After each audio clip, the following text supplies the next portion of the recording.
Améliorer son process de productivité de ta liste de tâches. En effet, quand tu réalises des tâches, quand tu réalises des choses que tu veux faire durant ta journée, c'est important d'être super organisé, de bien savoir, ok, le matin, je fais ça, ça et ça. De déjà savoir quand tu te lèves le matin, qu'est-ce que tu vas faire. Tu peux utiliser un board, un Kanban board comme Trello ou bien un autre similaire que Trello, ou bien simplement, je sais pas, avec une application de rappel du style Things 3, Things 3, ou bien Reminder. Tu peux même utiliser Google Keep, même si je trouve que c'est pas l'idéal pour l'organisation de ce que tu dois faire dans tes journées.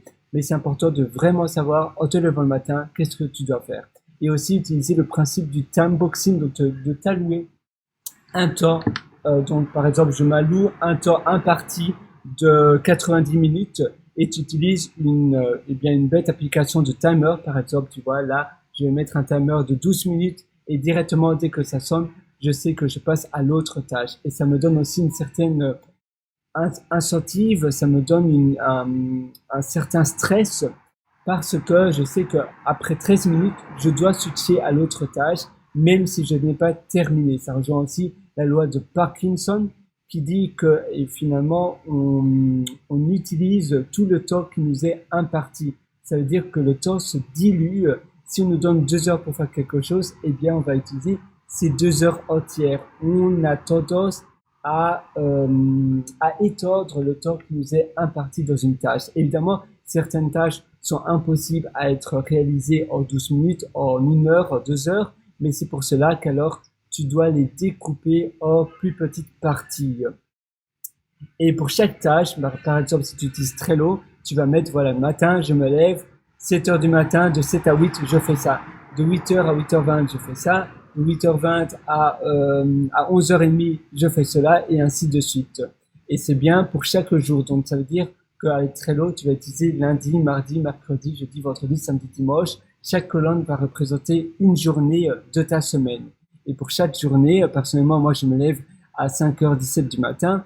Eh bien, je commence ma journée à 5h40, après avoir pris ma douche, après m'être habillé.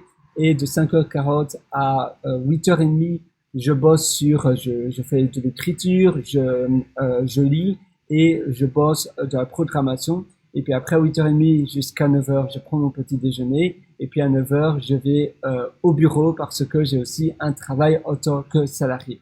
Mais l'organisation et de savoir exactement ce qui va se passer une tâche après une autre, c'est primordial, c'est crucial.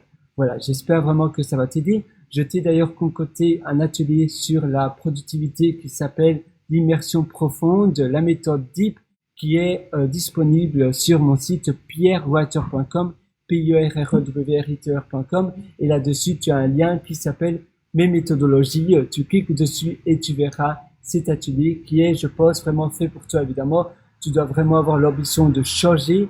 Et si peut-être que tu penses que tu es vraiment super bon en productivité, alors cet atelier n'est certainement pas fait pour toi. Mais si tu penses que tu as encore des améliorations à faire, alors je te suggère vraiment de l'apprendre parce que ça va vraiment t'aider. À très bientôt et à une prochaine.